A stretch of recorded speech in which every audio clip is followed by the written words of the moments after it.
ආයුබෝවන් සුබ දවසක්. අද අපි ගුරු කාර්යක්ෂමතා කඩඉමකට අදාළව මොඩියුල් අංක 1 7 වෙනි කොටසයි සාකච්ඡා කරන්නේ. මෙහිදී අපි කතා කරන්නේ වෘත්තිකභාවය පිළිබඳවයි. මේ සඳහා අපි ඕස්ට්‍රේලියානු කේම්බ්‍රිජ් සහ ශ්‍රී ලංකා අධ්‍යාපන අමාත්‍යාංශයේ ප්‍රමිතීන් පාදක කරගනිමින් සාකච්ඡාව ඉදිරියට මෙහෙයමු.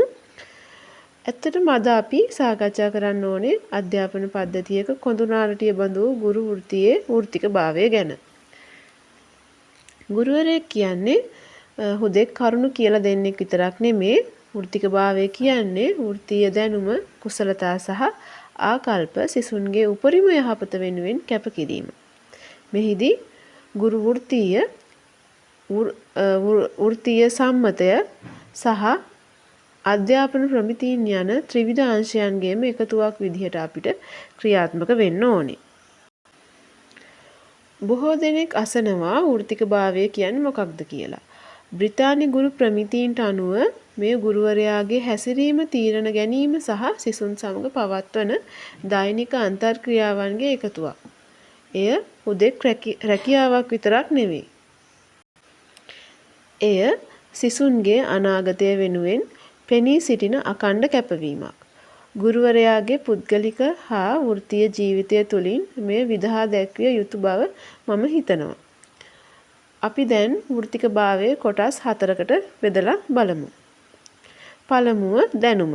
මෙහිදී APSG ප්‍රමිතීන් 1 සහ 2 ප්‍රමිතීන් ඒ කියන්නේ සිසුන් සහ විෂය දැනුම වැදගත් වෙනවා.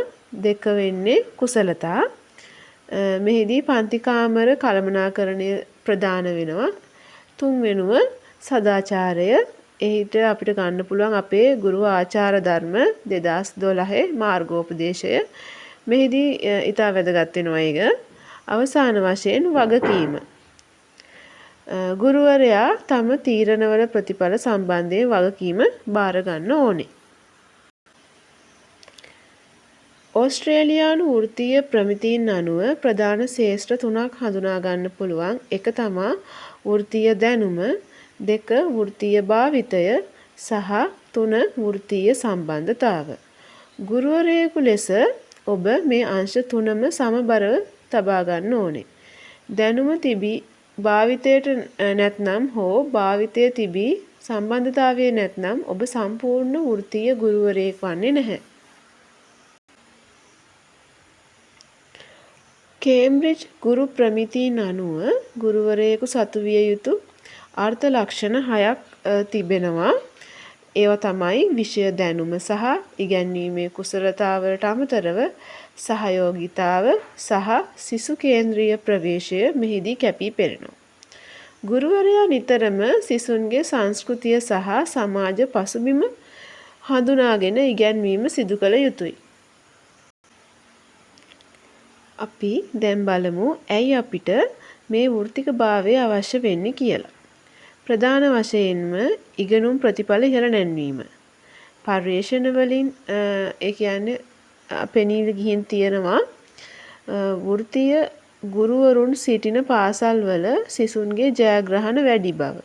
එමෙන්ම 21 වන සියවසේ තාක්ෂණික හා ගෝලීය අභියෝගවලට මුහුණ දීමට නම් සමානාත්මතාවය සහ සාධාරණත්වයේ රකින්න වෘත්තීය ගුරුවරයෙක් අත්‍යවශ්‍ය වෙනවා.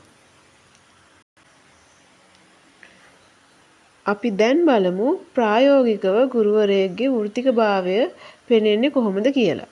වේලාවට වැඩ කිරීම වෘත්තීය ගුරුවරයෙකු මූලික ලක්ෂණයක්. ඒ වගේම සිසුන්ගේ රහස්‍යභාවය ආරක්ෂා කිරීම සහ දෙමාපියන් සමග ගෞරවාන්විතව sannivedanaya කිරීම තුළින් ඔබේ වෘත්තීය අභිමානය ගොඩනගා ගන්න පුළුවන්. නව තාක්ෂණය භාවිතය සහ සොයන් ඇගයීම මෙහිදී දෙවන අදියරට අයිති වෙනවා. මම හිතන්නේ ඉගැන්වීම් කියන්නේ කලාවක් මෙන්ම පර්යේෂණයක් කියලා. ඔබ ඔබේම ඉගැන්වීම් ක්‍රම ගැන පර්යේෂණ කරන්න ඕනේ. එතකොට තමයි පාසලේ ප්‍රතිපත්ති වලට අනුකූල වෙමින් සිසුන්ට පරමාදර්ශී චරිතයක් විදිහට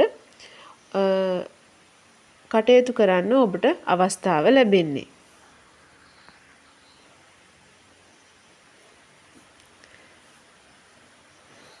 මේ රූප සටහනෙන් පෙන්වනවා ජාත්‍යන්තර ප්‍රමිතීන් සහ ශ්‍රී ලංකා ප්‍රමිතීන් අතර සමානකම්. APST වල සඳහන් වෙනවා ඒ කියන්නේ ඕස්ට්‍රේලියානු ප්‍රමිතීන් graduates to lead පියවර 4 ක්‍රමවේදය ඉතා වැදගත් වෙනවා. ලෝකයේ කොහේ ගියත් ගුරු වෘත්තිය හරය එකමයි. ඒ තමා ආචාර ධර්මීය හැසිරීම සහ සිසුන්ගේ ආරක්ෂාව තහවුරු කිරීම. ශ්‍රී ලංකාවේ අපටත් මේ ජාත්‍යන්තර මට්ටමටම ළඟා වීමේ හැකියාව තිබෙනවා.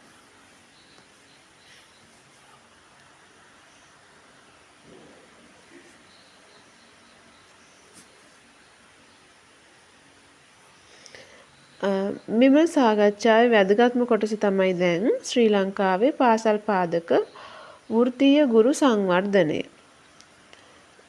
එනම් SBPTD 2020 මාර්ගෝපදේශය අනුව ගුරුවරයා නිරන්තරයෙන්ම ඉගෙන ගත යුතුයි. CPD කියන්නේ සොයන් නැගීම, පුහුණු වැඩසටහන් සහ පර්යේෂණවල එකතුවක්. ඉගෙනීම නැවැත්වූ දිනට ඔබ ගුරුවරයෙකු ලෙස මිය යන බව මේ අනුව අපිට තේරුම් ගන්න පුළුවන්. අවසාන වශයෙන් වෘත්තීය භාවය කියන්නේ හදවතින්ම කරන කැපකිරීම. ඔබ සිසුන්ගේ අනාගතය ගොඩනගන ශිල්පියා. මං මේ ඉදිරිපත් කරපු කරුණු අනුව හුදෙක් න්‍යායන් පමණක් නෙමේ ඔබ වෘත්තීය ජීවිතයේ කොටසක් කරගන්න ඕනේ මේ අද අපි සාකච්ඡා කරගත්තු දේවල්. සිසුන්ගේ යහපත වෙනුවෙන් කැප වූ වෘත්තීය ගුරුවරයෙක් ලෙස ඔබ සමාජයේ වෙනසක් කරන්නෙකු වෙනවා කියලා මම හිතනවා අද සාකච්ඡාව තුළින්. ඉතින් ඔබ සැමට ස්තුතියි. අපිට අවසාන තව එක කොටසයි තියෙන්නේ. ඉතින් ඒ සමග සම්බන්ධ වෙමු. ඉතින් අපේ concept by සංකමාලි YouTube නාලිකාව subscribe කරන ලෙස ඉල්ලා සිටිනවා. ස්තුතියි.